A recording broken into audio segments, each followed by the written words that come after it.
consideration to what requirements can be placed on members of this House to better protect those who do so much to protect us.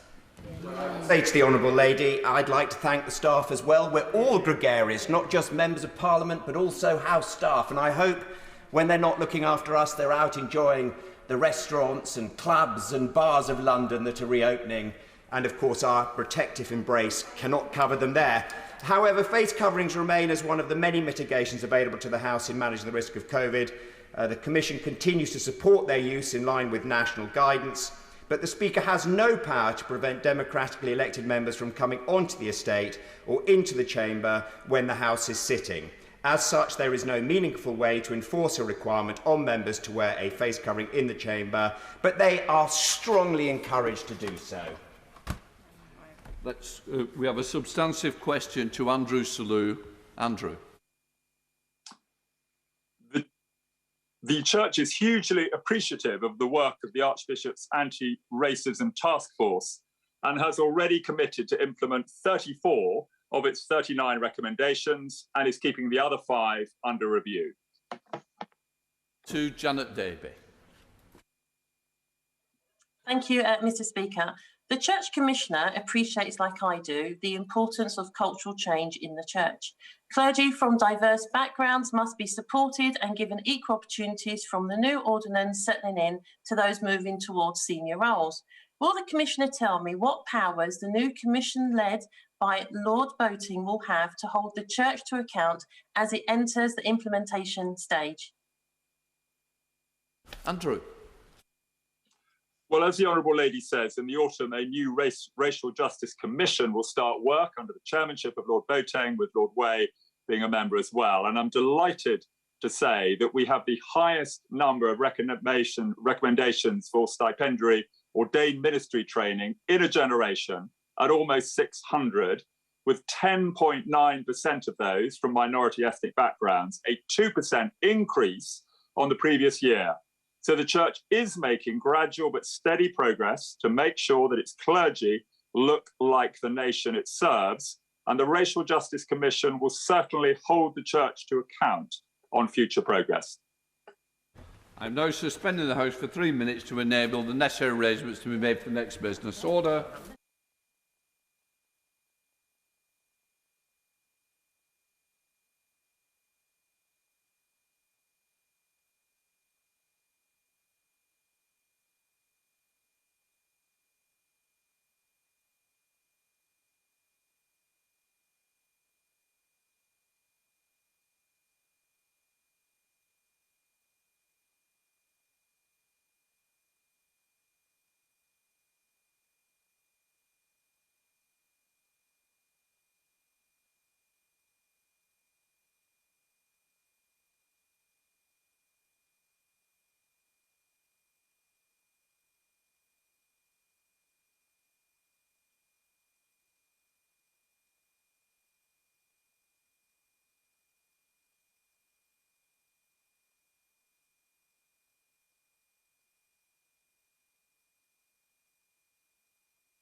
Order.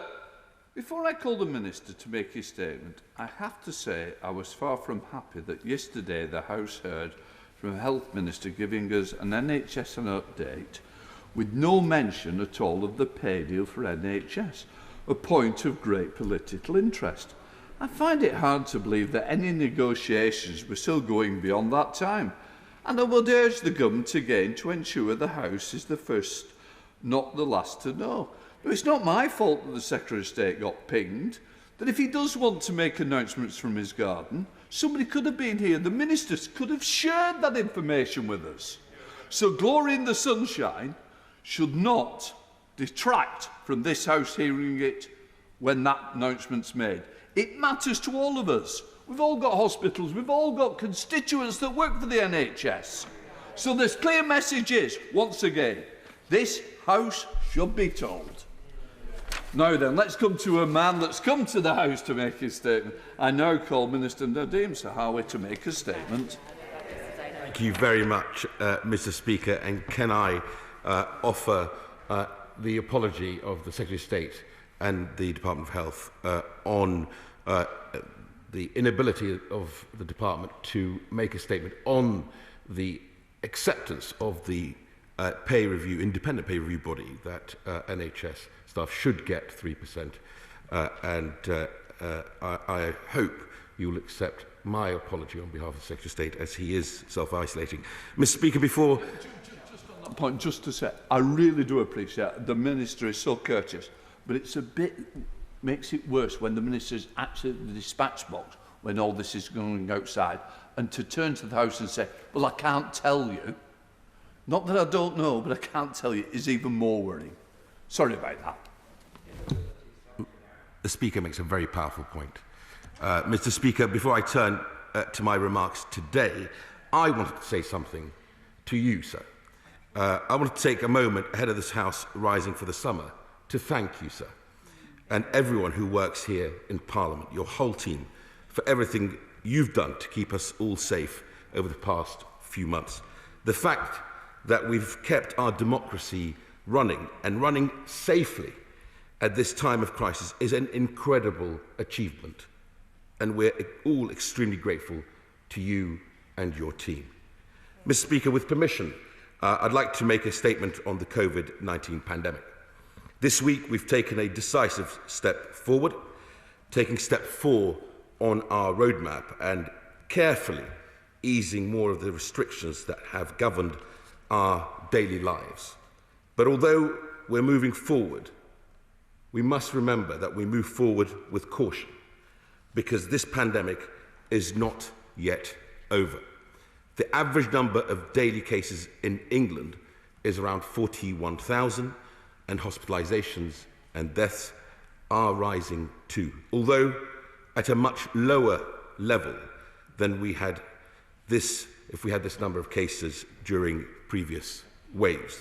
So even as we take step 4, we're urging everyone to think about what they can do to make a real difference. And today we're launching a new campaign, encouraging everyone to keep taking the little steps that have got us this far, like wearing face coverings in crowded public areas, making sure rooms are well ventilated, and getting rapid, regular tests. We're also supporting businesses and organisations, helping them to manage the risk of transmission within their venue, including through the use of the Nhs Covert Pass for domestic use. I know that this has been of great interest to honourable members, and I wanted to use this opportunity, Mr. Speaker, today to reiterate this policy and offer the chance for the House to have its say. Mr. Speaker, this week, after a successful trial, we have rolled out the Nhs Covert Pass. This allows people safely and securely to demonstrate their COVID status, whether it's proof of vaccination status, test results, or natural immunity. Anyone can access a pass via the NHS app, the NHS website, or by calling 119 and asking for a letter to demonstrate vaccine status. People will also be able to demonstrate proof of a negative test result. Although we don't encourage its use in essential settings like supermarkets, Other businesses and organisations in England can adopt the pass as a means of entry where it's suitable for their venue or premises, and when they can see its potential to keep their clients or their customers safe. But for proprietors of venues and events where large numbers are likely to gather and likely to mix with people from outside their households for prolonged periods, deploying the pass is the right thing to do. The pass has an important role to play in slowing the spread of the virus, and so we reserve the right to mandate its use in the future.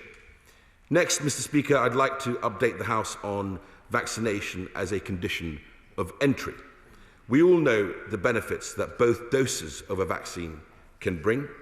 Data from Public Health England estimates that 2 doses of a COVID vaccine offers protection of around 96% against hospitalisation.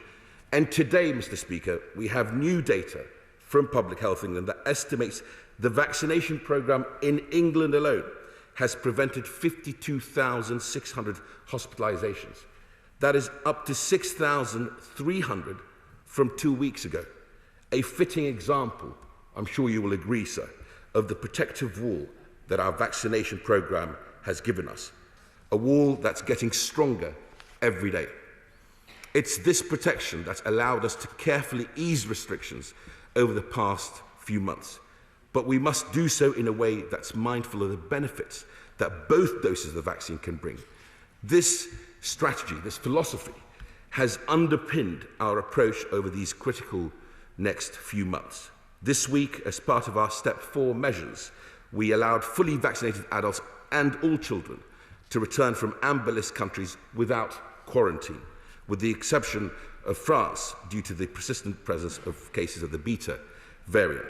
From the 16th of August, children and under 18 and people who are fully vaccinated will no longer need to self-isolate as contacts, given their reduced risk of catching and passing on the disease. And as I updated the House on Monday, at the end of September, we plan to make full vaccination a condition of entry to those high-risk settings where large crowds gather and interact. By this point, everyone aged 18 and over will have had the chance to be fully vaccinated, and so everyone will have that opportunity to gain the maximum possible protection. So, as a condition of entry to these venues, people will need to show that they are fully vaccinated, and proof of a negative test will no longer be sufficient. This is not a step that we take lightly, Mr. Speaker, but all throughout this pandemic, just like governments all across the world, whether it's Singapore or Australia or Germany and France, we've had to adapt our approach to meet the threats of this deadly virus. And this is no different. But we will always keep these measures, like all our measures, under review with the goal of returning to the freedoms that we love and cherish.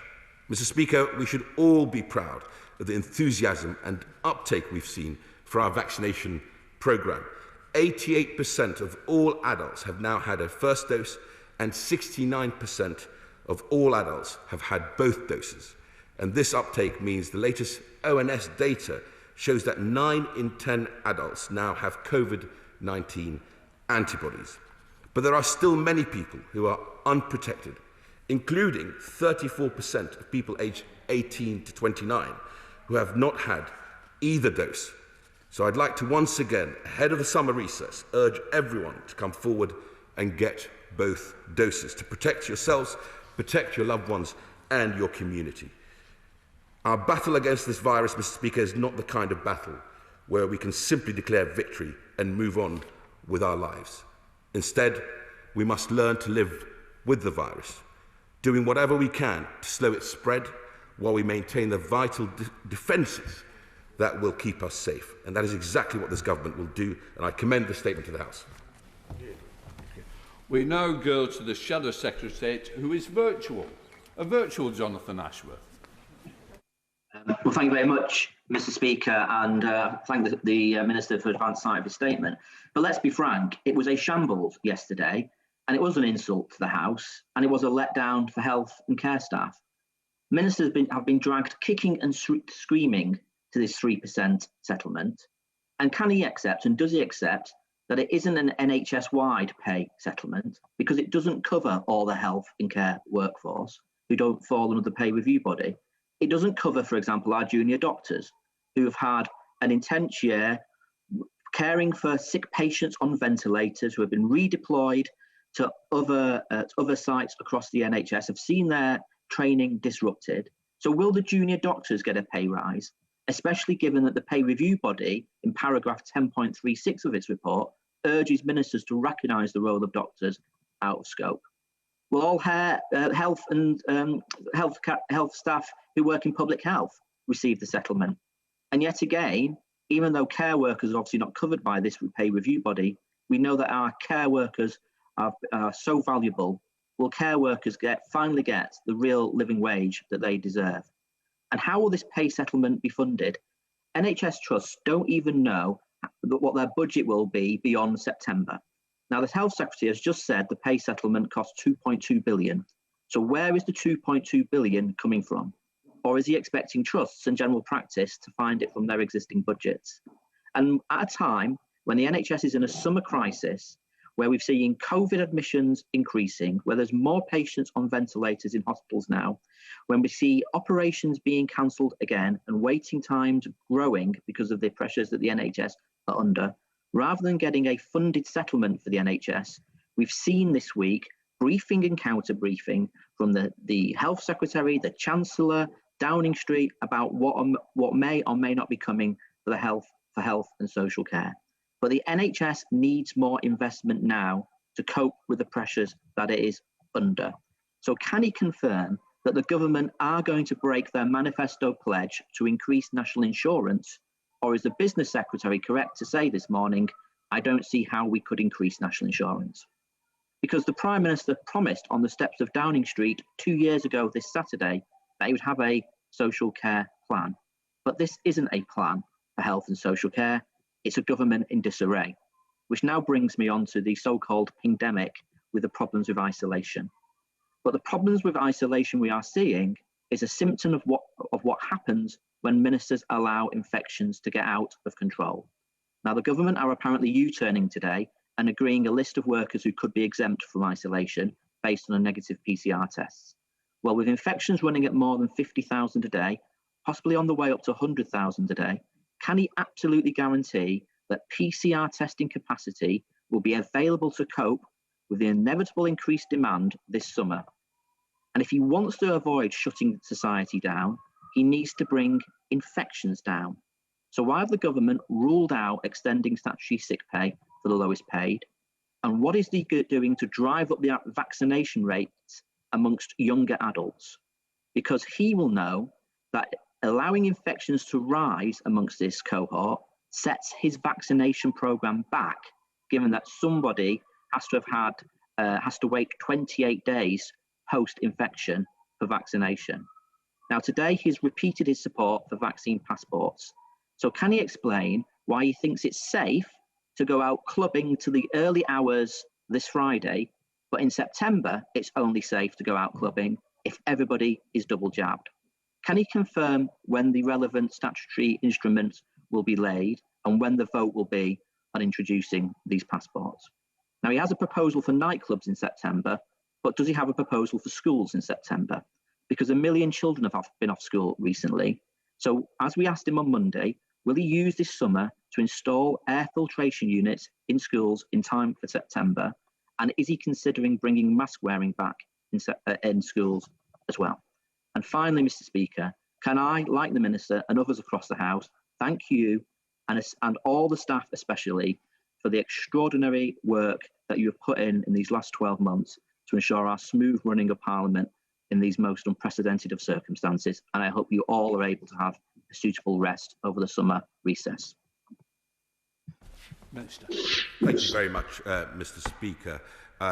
The honourable member asked the question about who is included in the 3% pay rise that has been recommended by the independent review body. It is 1 million NHS staff, including nurses, paramedics, consultants, and of course salaried GPs as well. The junior doctors that he speaks about have got a separate multi-year pay rise over 3 years amounting to 8%. He asks about the capacity for testing, and I looked at this, Mr. Speaker, before coming to the House, and the capacity currently for PCR tests is not 600,000 a day, it's actually 640,000 a day as of the latest data I looked at. He asked about schools. There will be 2 supervised tests for schools. He will know because at the Monday statement we announced our acceptance of the JCVI guidelines on vaccinating vulnerable children, vaccinating children who live with vulnerable adults, and of course those who are 17 but within 3 months of their 18th birthday. And the JCVI will keep under review the vaccination of healthy children as more data becomes available from countries like the United States of America and Israel. He asks the question around the COVID vaccination pass and nightclubs and other crowded, unstructured indoor settings such as nightclubs and music venues, or large unstructured outdoor events such as business events and festivals, or very large structured events such as business events, music and spectator sport events. They are the ones that we are most concerned about. We've seen in other countries, whether it's in Holland or in Italy, the opening of nightclubs and then having to reverse that decision rapidly. So what we're attempting to do, the reason we have the COVID vaccination pass in place, is to work with industry in this period whilst we give people over the age of 18 the chance to become double vaccinated. It would be hugely, I think, unfair to bring in that policy immediately. Giving people until the end of September is the right thing to do, whilst at the same time allowing those businesses to open safely using the app now, because the app went live and is very much something that the industry is engaging with. Mr. Speaker, I just want to really sort of address the House on, there are no easy decisions to anything we have had to take with this virus. This is the one thing that we have learnt about this virus. The most effective tools we have against the virus is, of course, the vaccine programme, followed by the tool of self-isolation. So if we want to get back to normal and get our lives back, we need to transition this virus from pandemic to endemic status, from pandemic to manageable menace status, as we quickly and safely as possible deliver that. If we release all restrictions now, we risk, of course, including restrictions around isolation, which I know a number of colleagues will, I'm sure, ask about today, we risk the number of infections, which he worries about, as I do, rising rapidly. That could risk the transition of this virus at this time. We're working flat out with industry, and I commend companies like Lidl, who know they're under pressure, but will work through it with us, and of course critical and frontline and key workers to allow people to be able to take a negative test, as I announced on Monday, for frontline health and social care workers, and then get back to work. And of course, by the 16th of August, everybody who's double vaccinated will be able to do that. Chair of the Select Committee, Jeremy Hunt. Thank you, Mr. Speaker. May I start by wishing you and your family a ping-free summer, and also thank you for upholding the values of this House over the last few months. The Minister of State will have heard of an organisation called YouGov, who this week said that 1/10 of the people who have the NHS COVID app have deleted it, and a further 1/5 are considering doing so. Given that he made his living from listening to public opinion, does he not think it's time for the government to listen to public opinion and scrap the 10-day isolation requirement immediately for people who are pinged who have been double jabbed, in favour of having to get isolated until they have done a negative PCR test? Otherwise, we risk losing social consent for this very, very important weapon against the virus. And with your permission, Mr. Speaker, I would just like to briefly ask you about the issue we were not able to ask ministers about in the House yesterday, which is the decision on NHS pay. I support the decision to accept the pay review body recommendations. It's the right thing to do, but it costs £1.5 billion. Could the Minister confirm this will not be paid for by cuts to other parts of the NHS budget? And if it's going to be funded through what the Times say today is this new national insurance rise for health and social care, will he confirm that the funding for social care would be ring-fenced in that situation, so we do not have the situation where social care once again loses out because of pressures in the NHS? I wasn't responsible when you said you, for the decision yesterday. Minister. Thank you very much, Speaker. Let me take those questions in reverse and thank the Chairman of the Select Committee for his always diligent and thoughtful questions. As he will know, we gave the NHS in England an historic settlement in 2018, which will see its budget rise by 33.9 billion by 2023-24. We've provided over 27 billion to support the NHS in part of the pandemic, including 9.7 billion so far for 2021-22. We'll continue to make sure the NHS has everything it needs to continue supporting its staff and providing excellent care to the public throughout the pandemic and beyond. And he asks specifically about social care. I know that the Secretary of State and the Prime Minister are committed to making sure that we deliver on that social care promise we have made by the end of this year. His question around the data and, of course, public compliance. Public compliance is incredibly important, and I want to thank each and every person who, one, has come forward and got themselves protected. We've seen over the last few days almost doubling of people going onto the NHS website to look and book appointments, almost doubling of appointments as well, which is incredible considering where we are at the moment, i.e.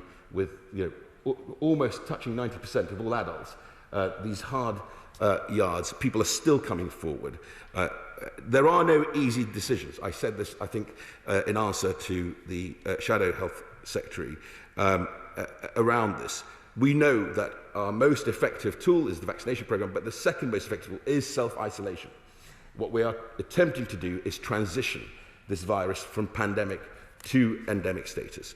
If you allow all these things to happen too rapidly and people then decide not to self-isolate, then I think you run the risk of infection rates running away with us and challenging the strategy of transition, being the first major economy to transition. So we are working with business. We're working flat out with the frontline critical infrastructure, with key workers to get that guidance out. And colleagues in this House, I'm sure, will be the first to receive that guidance. I will make sure of that, even during recess. Let's go to SNP spokesperson, Dr. Philippa Whitford. Philippa. Thank you very much, Mr. Speaker, and I'd like to wish yourself, colleagues, and all the House staff a safe and happy summer recess. It's clear that vaccination is critical to fighting this pandemic. So while we all need to encourage uptake among younger adults, is the Minister in a position to guarantee sufficient supplies of Pfizer or Moderna vaccines to vaccinate them before the end of September? Whether legally, as in the case of care home staff, or through excluding people from social activities, does the Minister recognise that making vaccination mandatory can increase distrust among those who are hesitant and actually drive them to become outright vaccine refusers? Despite the talk about caution, COVID cases in England were already surging when the government ploughed ahead with lifting all legal restrictions on Monday.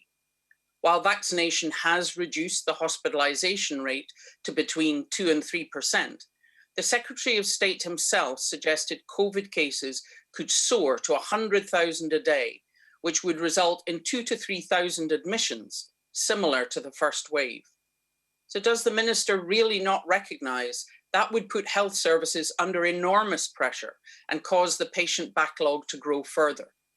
Is the government even considering the impact of uncontrolled virus spread on vulnerable people, the incidence of long COVID, or the risk of generating yet another variant with even greater vaccine resistance than Delta? And finally, what contingencies are being put in place in case during recess the government need to reintroduce COVID restrictions, as has happened in Israel and the Netherlands? Minister. Thank you very much, Mr. Speaker. The Honourable Lady makes a number of important points, especially her final point, reminding the House, as I did in my statement, that a number of countries have had to open up and then reverse some of their decisions, which is why we're being very careful to ensure that this transition step 4 and then transitioning the virus from pandemic to endemic status is as successful as possible. She asked about children's vaccination.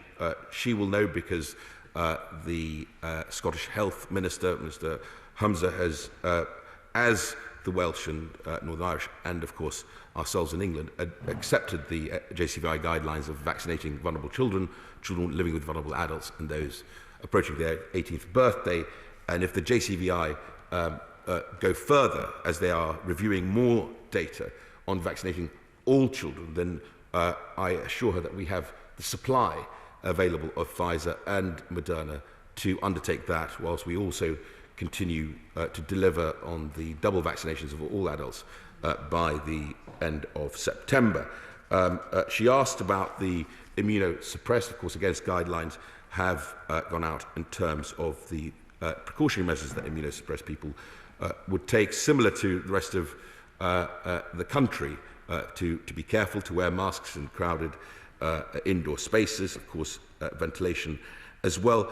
And the JCVI has gone further in our interim advice from the JCVI for the booster campaign. They've placed the immunosuppressed at the top of the priority list for the boost campaign, which will begin early September. That is the operational target that we are working to begin boosting, and of course to co-administer wherever possible the flu vaccination. Thank you, Mr. Speaker. Given the massive opposition that there is amongst those who operate nightclubs and events, the decision of the government to make their introduction of COVID identity cards voluntary is probably a sensible one.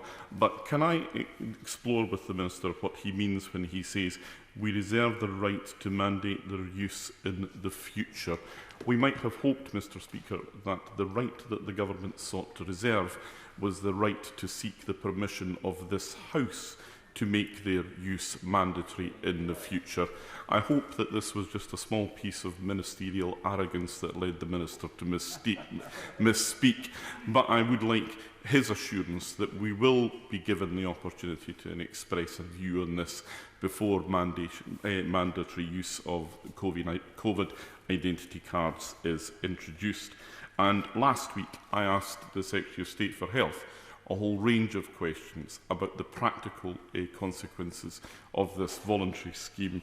I asked what constituted large events, who would be the judge of what they were, what was meant by encouraging businesses, and what would be the consequences for any businesses that resist the encouragement from government. The Secretary of State for Health had no answers to these questions. Will the Minister today answer the questions, if not necessarily for the benefit of the people in this House, then at least with a bit of respect to those who operate nightclubs, big events, restaurants, bars and others who have absolutely no idea what is going to be required of them? Minister. Thank you, Mr. Speaker. And it is unlike the member for Central Ayrshire to accuse any colleague of being arrogant, and I certainly hope that I didn't come across as such. He's always courteous and polite, and I've certainly found him over the years. He asks several important questions. In terms of reserving the right, of course, the government will come back to the House if the decision is to mandate the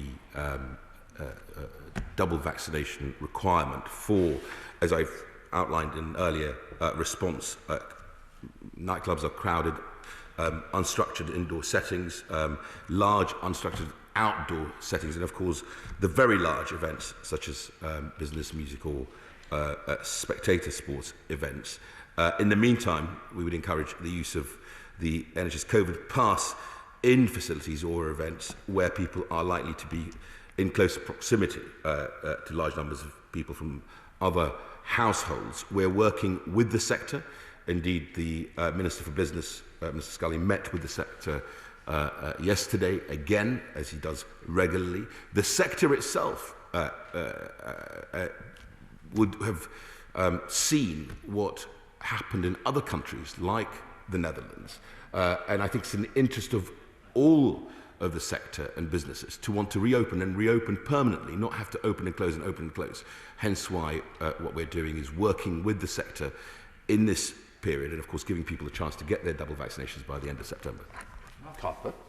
Much, Mr. Speaker. Just on that last point about the decision, by the way, the statement's very clear. It says the government has decided we plan to make full vaccination a condition of entry. So my reading of that is the decision's been taken, so the government needs to come to the House to ask the House's permission to legislate. The Right Honourable Gentleman was exactly right. But can I ask the Minister about the pingdemic? We've just had the data for last week. Over 600,000 people using the app were told to self-isolate. Now, the Minister set out clearly that on the 16th of August, the right way of proceeding is that those who've been double vaccinated will be asked to take, will be advised to take a PCR test, and if that's negative, then they'll be able to go about their business, reflecting the reduced risk of them being infected and therefore passing on the disease. In a discussion this morning on the Today programme, the Business Secretary was told that businesses in a key sector were operating in that way now with the advice from the app. And he was asked whether that was appropriate and safe. He said it wasn't. Now, if it's not safe, I think it is safe. It's the government's policy for the 16th of August. If it's not safe now, how does it suddenly become safe on the 16th of August? And given it is safe on the 16th of August, because that's the government's policy, can we not just implement it now? The danger is large numbers of people will either delete or stop listening to the app, and then when we get to the 16th of August, they won't be getting the advice to take a PCR test, and we'll have actually made ourselves less safe and less well protected. So I urge the Minister to think again, bring it forward now. People will then be taking tests where they're advised to. Otherwise, I think people will simply stop listening, and that's very dangerous for public health. I'm grateful for my honourable friends, right honourable friends' excellent interventions, as always. Challenging, but nevertheless the right challenge to think through. I refer to my answer earlier around there are no easy decisions, and what we are attempting to do, and probably one of the first nations, certainly the largest economies in the world, that will see, I hope, our transition of this virus from pandemic to endemic status, to manageable menace from pandemic, is through our vaccination programme as our primary tool. But actually, the second most effective way is to make sure people do self-isolate. I take on board his point and the point made by the Chairman of the Health Select Committee, which is why we're working flat out with critical infrastructure, with key workers, of course, with frontline NHS and social care staff, which I announced on Monday, to make sure that people have that ability to test and then PCR test and then follow up a week or up to 10 days of daily lateral flow testing instead of self-isolation for 10 days. There are no easy answers, is the honest truth. I tell him this because the very clear clinical advice and the evidence is that if we don't do this carefully and slowly, then we could risk the transition of this virus. On his question around the requirement around nightclubs by the end of September, I'll give him this assurance that, of course, we'll be coming back to the House to make sure that the House has its appropriate say on the matter. But it is something that I think,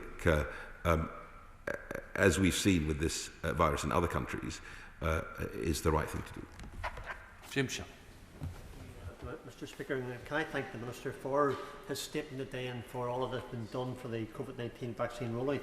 Recent news from the Northern Ireland Assembly Health Minister states that at the end of July the closure of mass vaccination centres, for example the SSE Centre in Belfast, will come into force. The Minister has taken this opportunity, the Minister here in this House has taken the opportunity through the press today to urge people one last time to get the vaccine. Can I ask the Minister, has he come to an assessment on the closure of mass vaccination centres in England, given the clear success of the vaccination process? And if we're mindful of this autumn, we will be doing a COVID-19 vaccine booster process as well, and that, along with the flu, will, I would suggest, add pressure to the health system. And will the Minister ensure that there are options in place, for example pharmacies and community centres, that will be there to bridge the gap? Thank you. Thank you very much, Mr Speaker, and I thank the member for Strangford for his excellent question. He's absolutely right. We are preparing a pretty ambitious vaccination programme beginning early September for the COVID boost. According to the interim advice from the JCVI, now that could adjust as more clinical data comes through from the trials, from the COVID boost trials that we're currently conducting. And of course, wherever possible, we will co-administer flu vaccine at large scale. Again, my big concern is that we have not had much flu circulating in communities, and we could be in a position where in a bad flu year we could lose 20,000 plus people, hence why our ambitions are equally high for flu.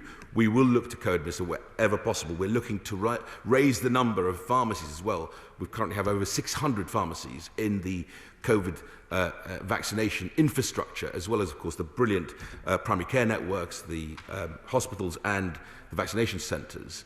So the COV boost and the flu will be equally ambitious, and we look at the whole infrastructure and how we utilise it, as well as, of course, making sure that GPs are also able to get back to doing the work they need to do, which is looking after their patients.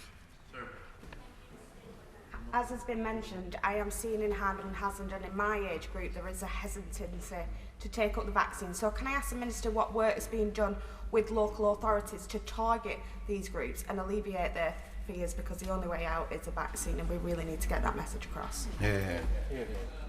I'm grateful for the honourable member for Hindburn for her excellent question and her work in her constituency to highlight the benefits of being vaccinated and fully vaccinated. The work that has gone on in Hindburn is tremendous. What we're doing with local government is to make sure that the NHS has the flexibility to launch whether it be pop-up sites or increasing the hours of vaccination during this period of Eid celebration, to look at how we encourage more of our Muslim fellow citizens to come forward and get vaccinated, and of course lots of messaging and just pointing to where people can get information at different media, hyper-local media, as well as, of course, some of the media that I think her generation will be more familiar with than mine, including TikTok and social media or influencers and YouTubers. That is all happening at scale, and it's great to see in the last couple of days the number of appointments booked has doubled on the national booking system, almost doubled I should say, but also the walk-in centres. People can just walk in without any appointment and get their jab. Thank you, Mr Speaker. May I also add my party's thanks to you, House staff, and to everyone across these islands who has worked so hard to save and preserve life during the pandemic.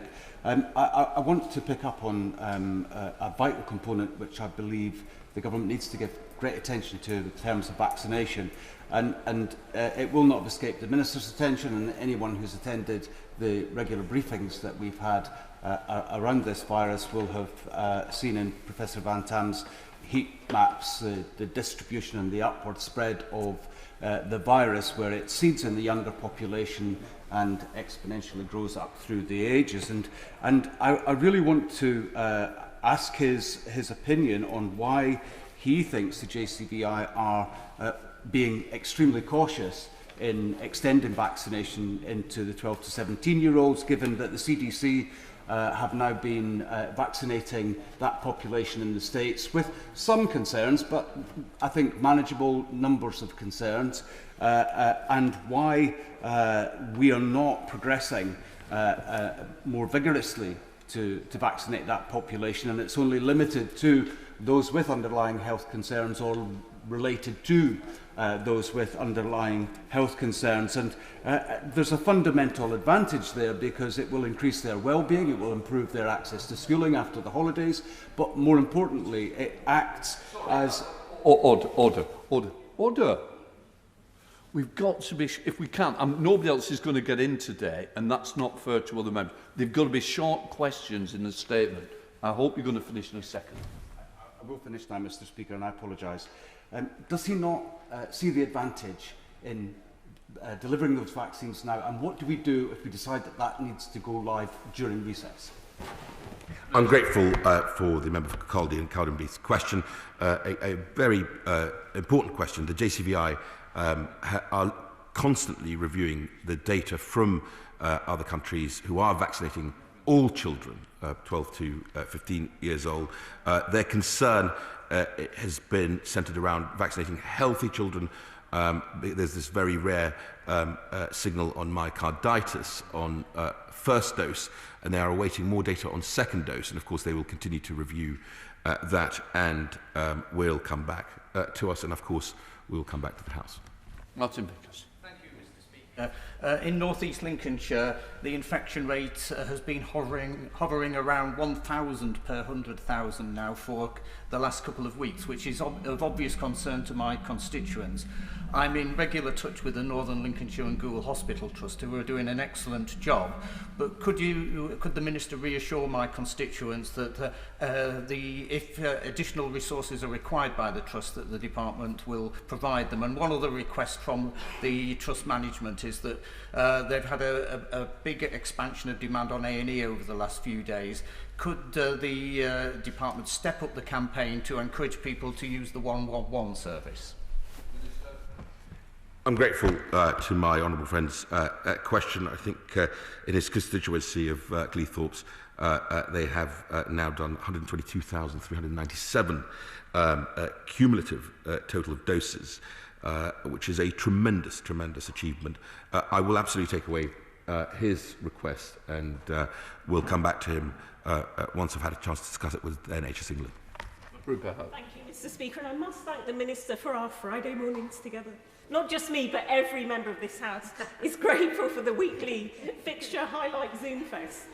Is he aware that there are already glitches in the shiny new NHS COVID passport he mentioned? Constituents are reporting, Connie and Charlie, two of mine, they've been going for a year for Novavax trials, and now they're being treated as if they're vax deniers, the text they get from the NHS, and they're grounded. And plus, another guy, Carl, returned to his native US to have his 2 jabs because he's not eligible for NHS treatment.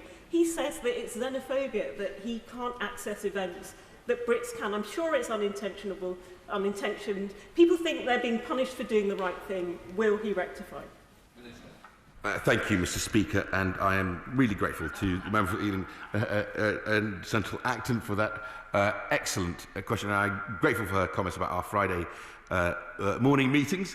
Her constituents can rest assured those who are in clinical trials, including the Novavax trial, will have their data on the NHS COVID app as being fully vaccinated, whether they are receiving the placebo or the vaccine across all trials, and that is happening. And I will take that offline to look at their case to make sure that happens for them, because I'm assured that the system already recognises that in terms of UK nationals who have been vaccinated overseas, by the end of this month they'll be able to talk to their GP, go through what vaccine they've had, and then have it registered with the NHS as being vaccinated.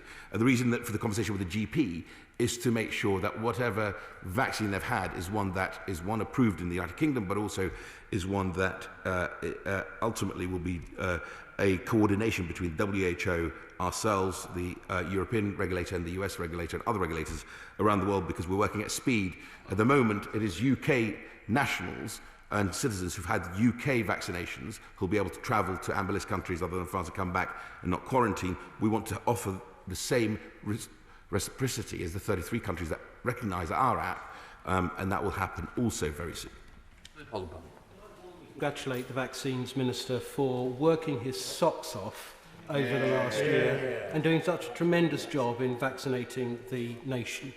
In Northamptonshire, the vaccine rollout has been a tremendous success, with between 90% and 100% of each of the 5-year cohorts above age 50 receiving both jabs, and over 67% of 18 to 24-year-olds already having received their first dose. Will the Vaccines Minister join me in congratulating all the professionals and volunteers locally who have made possible this tremendous local success? Thank you very much, Mr. Speaker, and I thank my honourable friend, the member for Kettering, for his work locally and taking that local leadership, like many colleagues have done, to get the message out that vaccines are safe, vaccines are our way out of this pandemic. And of course, I will join him in congratulating the whole team, the professionals and the volunteers, in the tremendous effort they've made. I think the figures I have is 124,042 in the Northamptonshire STP. Numbers are even tremendous, even amongst the 18 to 24-year-olds. They're leading the way at 67%. We want to get that number even higher as quickly as we can. Mr. Speaker, and can I welcome the Minister's acknowledgement that the virus is now endemic, as indeed has the Government of Singapore. Unfortunately, government dither around this may have scuppered the vaccine pass. But has he had any indication from its diverse opponents as to how the country can otherwise take a risk management approach rather than risk avoidance that has led, for example, to the pingdemic? Or on the other side, the Wild West approach advocated by some on his own side, leading to a possible further lockdown? Can he also indicate whether the Treasury are actually engaged in this debate on the side of the economy and public finances, or are they still in yellow submarine mode, disappearing under the waves? I'm grateful for the honourable member's question, Mr. Speaker. I would just remind him that the Treasury have put £407 billion to work to shelter the economy and people's livelihoods and, of course, protect jobs. He raised a number of important questions about looking at other countries. And I think, as I said earlier, these are all difficult decisions, but I think we're making the right, cautious decision as we transition, I hope, and see this virus move from pandemic to endemic status. Chris Green. I was wondering if my honourable friend would give me a better sense of the scope of how the COVID ID cards may be used in the future. So would it apply to the London Marathon? Would it apply to political gatherings, that you need an ID card to attend a political gathering, whether it's supportive or in opposition to the government? And could he rule out now, please, that this will not be used in educational settings, whether sixth form colleges or universities? That should be excluded because the focus now is on young adults, and it shouldn't be a passport to education or a denial of education. Thank you, Mr. Speaker. I can certainly give him that last question and give him the assurance that in the public buildings this will not be applicable. As to things like the transport system or essential retail, that is our very strong commitment. Look, I keep repeating this message. We know what we need to do, and part of what we're learning from the data here and around the world is try and work with industries like the nightclub industry, like the sports bodies, to make sure that we reopen fully as safely as possible and continue to be open. The worst thing for any industry, for any sport, is to open and then sadly have to shut down again, as people have seen around the world. Owen Thompson. Thank you, Mr. Speaker. I listened very carefully to the Minister when he was saying how events where large numbers are likely to gather together, mixing with people from outside their own household and deploying the pass would be the right thing to do. Given that situation and making sure that we are keeping in step with the public, is it the intention of the government that this would apply, or potentially even reserve the right to mandate, that this place would have to adopt the pass? going forward? Or is this another example of us and them? I'm grateful for the member from Midlothian's question, and I think, as I've in answer to the previous question, I said in public buildings such as this place, and of course in essential travel and of course essential retail, then that will not be applicable. That is very clear. Let's go to Dr. Andrew Morrison. Andrew. 22,000 people died from seasonal flu in 2017-18, and modelling suggests that this year's season will start early, be severe, and will affect younger people than COVID, a demographic that tends to go to mass events. So have the government also been considering mandating proof of flu vaccination? And can the Minister ensure that vaccination records are transportable between the NHS records of each of the home nations, which is not the case at the moment, to the huge frustration of those seeking second jabs or anticipating the need for proof of vaccination that he has confirmed today? I'm grateful for Dr. Murison's question, and also what he has done during this pandemic in vaccinating and protecting people and helping with the vaccination, the COVID vaccination programme. He raises an important question around flu, which I addressed earlier. I am concerned about the flu season, which is why we are being ambitious and looking to co-administer wherever possible. The operational plan is to go early September, for both COVID boost and the flu campaign. But he will also know that flu is not in the category of the COVID in terms of it is endemic. We're hoping to transition COVID towards where flu is at with an annual vaccination programme, so it's a very different virus to deal with. Let's go to Barbara Keeley. Barbara.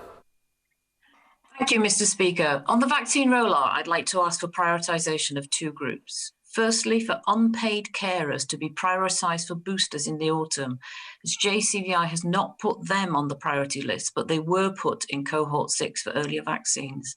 Secondly, can I join my honourable friend for Ealing Central and Acton in asking for a solution to be found for the wonderful volunteers on the Novavax vaccine trial, who now find themselves not able to travel as they cannot get a vaccine certificate and their vaccines are not recognised in the EU. So, Mr. Speaker, can the Minister tell us if he will prioritise boosters for unpaid carers to ensure they're fully protected this autumn and enable vaccine certificates for those trialists who have received live Novavax vaccines? I'm grateful for the honourable member's question, Mr. Speaker. On the Novavax trial participants, they will have their vaccine pass in the United Kingdom. And of course, we're working with other countries to make sure that that is recognised. But as far as the UK is concerned, they will be considered as fully vaccinated, whether they've had the placebo or the vaccine.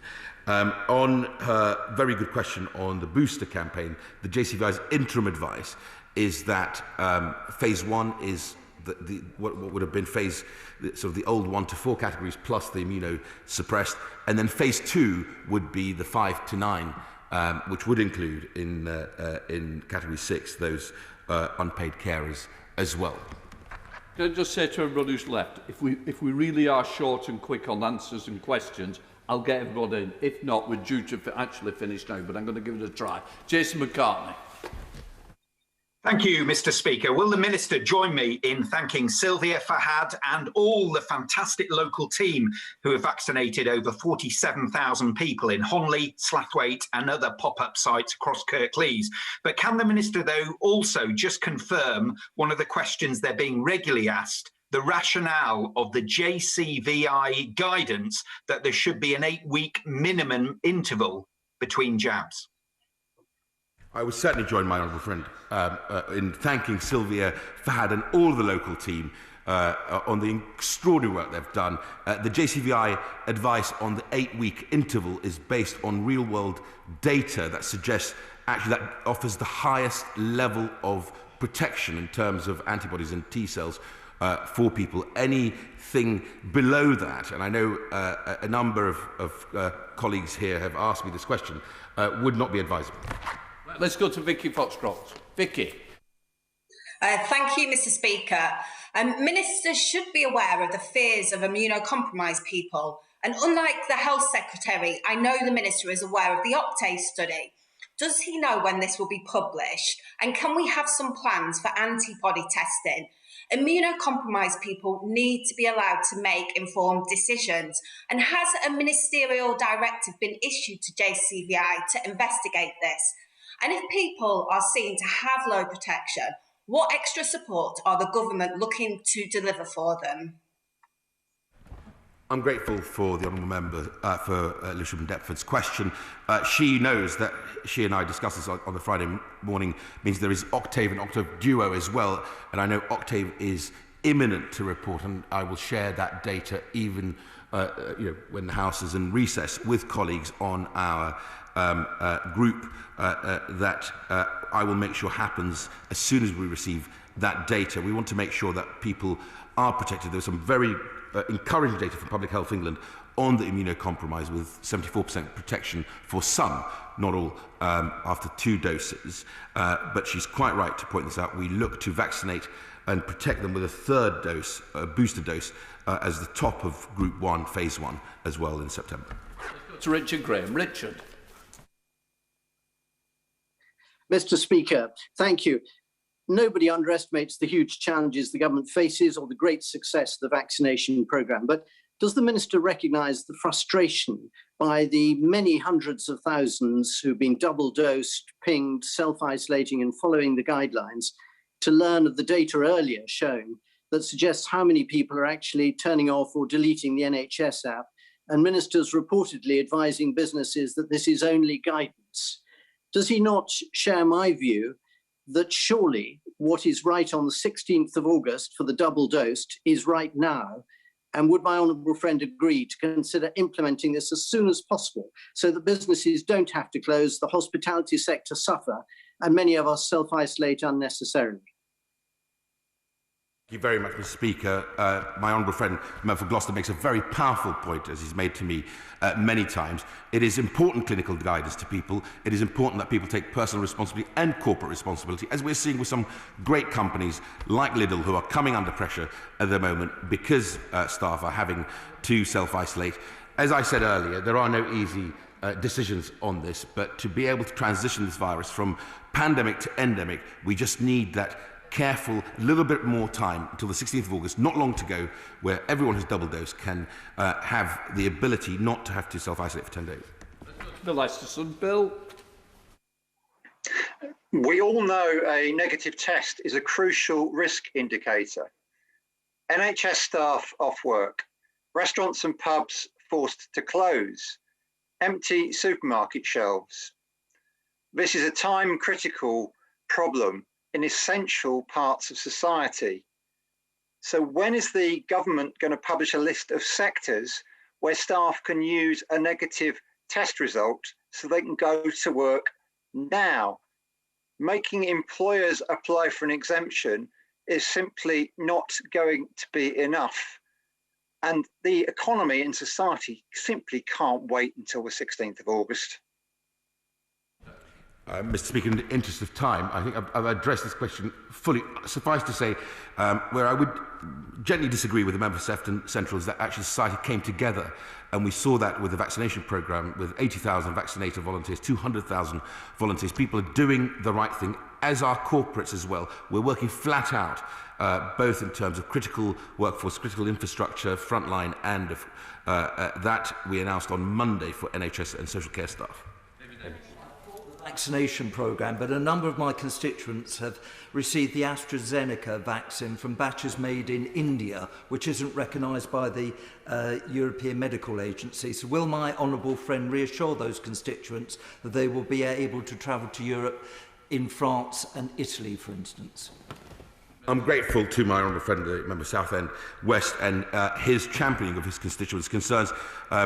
He's absolutely right to raise those, although what I would say to him is that the European regulator recognises all vaccinations of AstraZeneca Oxford in the United Kingdom and recognises our pass. France have now issued guidance very clearly that they recognise all batches of AstraZeneca Oxford vaccine, and as well as most of the rest of Europe, and I think we're working with the Italian authorities, just both our regulator and the EMA, to get that right. Suffice to say, I also had one of those batches, and it's an excellent vaccine. Let's go to Charlotte Nichols. Charlotte. Thank you, Mr. Speaker. Today it was announced Australia and New Zealand have withdrawn from autumn's Rugby League World Cup, which we're proud to be hosting, citing safety concerns given the shambolic pandemic response by the UK government. The New Zealand Rugby League chief executive said, "The tournament organisers have moved heaven and earth to make this work, so it is not an easy decision, but the COVID-19 situation in the UK shows no sign of improving, and it's simply too unsafe to send teams and staff over." Will the Minister therefore commit to meeting with Rugby League MPs and officials to ensure a safe and competitive tournament can take place, with appropriate measures to protect and reassure teams and fans alike? I'm very happy to do... Just for the record, I'm meeting the Chief Executive in an hour's time of Rugby League. Minister. I'm grateful to you, Mr. Speaker, and I know something that you focus on and is important to you and your constituents, of course. And I will happily do the same and meet with them and bring the relevant officials to make sure we reassure them as well. Simon Beck. Thank you, Mr. Speaker. Would the Minister join with me in thanking the many scientists and staff involved in developing and producing the COVID vaccines in the UK, including the Watcart employees in my constituency of Clwyd South, as their achievements have been truly world-beating and remarkable? I'm grateful for my honourable friend, the member for Clwyd South. I would certainly join with him to congratulate Dame Sarah Gilbert and her team, and of course the team at Watcart, who I know that the Prime Minister has also visited and has thanked on behalf of the whole nation. Right, let's go to Steve McCabe. Steve. Thank you, Mr. Speaker. Further to the question from the honourable gentleman for Southend, what does the Minister suggest a constituent of mine should do if they are planning to travel to Portugal or Italy in the next 2 weeks and they've had the Indian manufactured Covishield jab? For the honourable member's question, the MHRA, our regulator, the EMA, and of course officials are working with the Commission wherever we spot these inaccuracies. We address them. We address them with Malta, with France now, pretty much the whole of Europe, I'm assured, as of last night, other than the Italian authorities, which we are working with, will accept the AstraZeneca vaccine from any batch, because all batches, all factories are approved by our regulator before they enter the United Kingdom. Brian. Mr. Speaker, you can go to the Latitude Festival with a negative test or 2 jabs. You could do it at the Open Golf last weekend with the same, yet you can't report for work in the NHS or put food on the supermarket shelves. We are rightly worried about the 3 million healthy 18 to 30-year-olds yet to get a vaccine, but put ourselves in their shoes. They see all of us get a jab and they wonder what they get in return. So I ask the Minister, Mr. Speaker, do we believe in our vaccine or not? And what is the scientific evidence to explain the difference between July 19th and August 16th when it comes to isolation for the double jabbed? The evidence. Thank you very much, Speaker, and my honourable friend, Member for Winchester, always asks important, challenging questions. The 18-year-olds can look forward to travelling to 33 countries now that have accepted double jab Brits.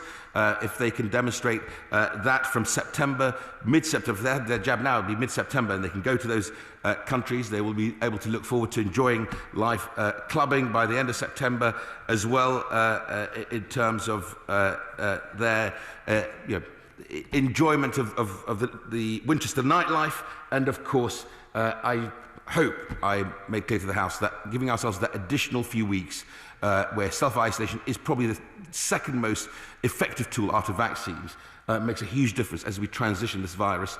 It is not easy, but I certainly think we're doing the right thing to be able to give us the space and the time to transition this virus from pandemic to endemic status. Thank you very much, Mr. Speaker.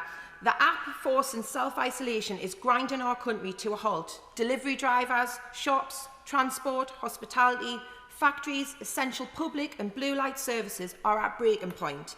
The Minister has said there would be no more exemptions to self-isolating. The Business Secretary said the same just this morning. Then, just over an hour ago, he has told the press, Mr Speaker, not this House, that he has changed his mind. Who are we to believe? This Minister or the Business Secretary? Thank you, Mr Speaker. I think the Honourable Lady for South should just demonstrate how difficult these decisions are.